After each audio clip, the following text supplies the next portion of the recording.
புலாவ் சாப்பிட்ருப்பீங்க, பிரியாணி சாப்பிட்ருப்பீங்க. ஆனால் ரெண்டுத்தையுமே ஒன்றா சாப்பிட்ருக்கீங்களா? இன்றைக்கி நம்ம சூப்பரான புலாவ் பிரியாணி தான் பண்ண போகிறோம். நீங்கள் ஒரு பிரியாணி லவராக இருந்தால் கண்டிப்பாக இதை வீட்டில் செஞ்சு பாருங்கள். ஃபஸ்ட்டு நான் 24 கேரட் பச்சரிசி 1 kg எடுத்திருக்கேன். நான் யூஸ் பண்ணுற படிக்கு 2 படி அளவு வந்துச்சு. அரிசியை நல்லா 4 to 5 டைம்ஸ் நல்லா வாஷ் பண்ணிட்டு பிரியாணிக்கு தேவையான பொருட்களை பார்க்கலாம். 1 kg சிக்கனை மஞ்சள் தூள் போட்டு 4 to 5 டைம்ஸ் நல்லா வாஷ் பண்ணிங்க. 2 பிரியாணி இலை, 1 பட்டை, கொஞ்சோண்டு கிராம்பு, ஏலக்காய். ஃபஸ்ட்டு வெங்காயத்தை இது மாதிரி பெருசாகவும் நீட்டமாகவும் கட் பண்ணிங்க. அப்புறம் 3 தக்காளி இது மாதிரி சாப் பண்ணிக்கணும். 5 கிரீன் சில்லி, 1 கேப்சிகம். ஃபஸ்ட்டு பெரிய சட்டியில் எண்ணெய் ஊற்றிக்கணும். அப்புறம் பட்டர், நெக்ஸ்ட்டு பிரியாணி ஸ்பைசஸ் வெங்காயத்தோடு சேர்த்து வதக்கும் போது அடுப்பு மீடியம் ஃப்ளேமில் இருக்கணும். பிரியாணிக்கு ஆனியன் அதிகமாக சேர்த்துக்கிட்டு பிரியாணிக்கு தனி ஃப்ளேவர் கொடுக்கும். வெங்காயம் இது மாதிரி நல்லா வதங்கினதுக்கப்புறம் தக்காளியை சேர்த்து நல்லா வதக்கி விடணும்.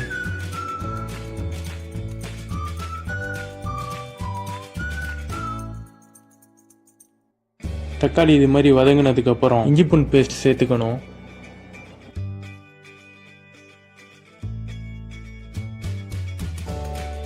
தக்காளி இஞ்சி பூண்டையை நல்லா மிக்ஸ் பண்ணி விடுங்க.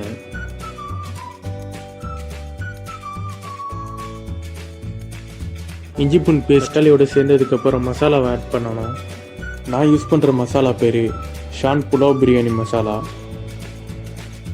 நல்லா மசாலாவை மிக்ஸ் பண்ணி விடுங்க. மிக்ஸ் பண்ணதுக்கப்புறம் யோகட் ஆட் பண்ணணும்.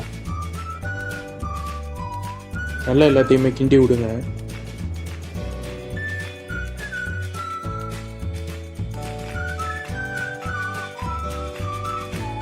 இது மாதிரி யோகட் நல்லா மசாலாவோட சேர்ந்ததுக்கப்புறம் எல்லா சிக்கன் பீசஸையும் மசாலாவில் போடணும்.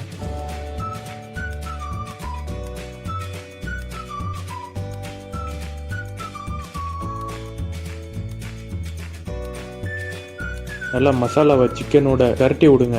அப்போ தான் சிக்கனில் நல்லா மசாலா அப்சர்வ் ஆகும். சாப்பிட்றதுக்கு ரொம்ப டேஸ்ட்டாக இருக்கும். நெக்ஸ்ட்டு தண்ணி சேர்த்துக்கணும் கோழி குக் ஆகுறதுக்கு. தண்ணி ஊற்றும் போது க்ரீன் சில்லியும் கேப்சிகமே ஆட் பண்ணிக்கணும்.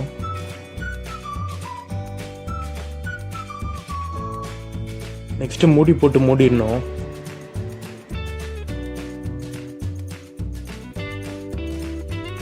சிக்கன் பாதி குக் ஆகும் போது மல்லி புதினா சேர்த்துக்கணும். மல்லி புதினா பிரியாணிக்கு ஒரு நல்ல மனமும் ஒரு டேஸ்ட்டும் கொடுக்கும். திரும்பவும் இதை மூடிடலாம். சிக்கன் நல்லா குக் ஆகிடுச்சு. இப்போ நம்ம பிரியாணிக்கு தண்ணி சேர்த்துக்கணும். 1 படி அரிசிக்கு 2 படி தண்ணி. நான் 2 படி யூஸ் பண்ணியிருக்கேன், அதனால நான் 4 படி தண்ணி ஊற்றிருக்கேன். தண்ணி ஊற்றினதுக்கப்புறம் உப்பு காரம்லாம் டேஸ்ட் பார்த்துங்க. அதில் எதுவும் கம்மியாக இருந்துச்சுன்னா உங்கள் டேஸ்ட்டுக்கு தகுந்தாப்புல போட்டுங்க. இப்போ பிரியாணி அரிசி ஆட் பண்ணிக்கணும்.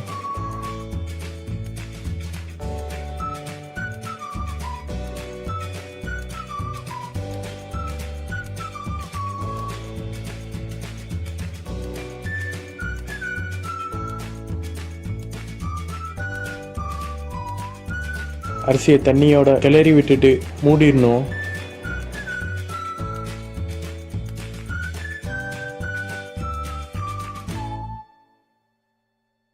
அரிசி இது மாதிரி மேலே வந்ததும் ஒரு பரட்டி தம்மில் போட்டுடணும்.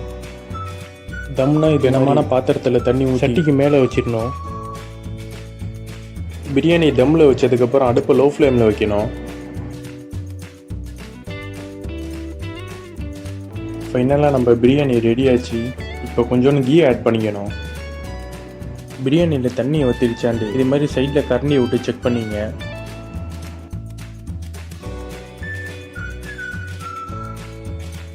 பிரியாணி பார்க்கவே டெம்டிங்காக இருக்குது. சிக்கன் டெண்டராக, ரைஸ் நல்லா மசாலாவோட குக் ஆகிருக்கு.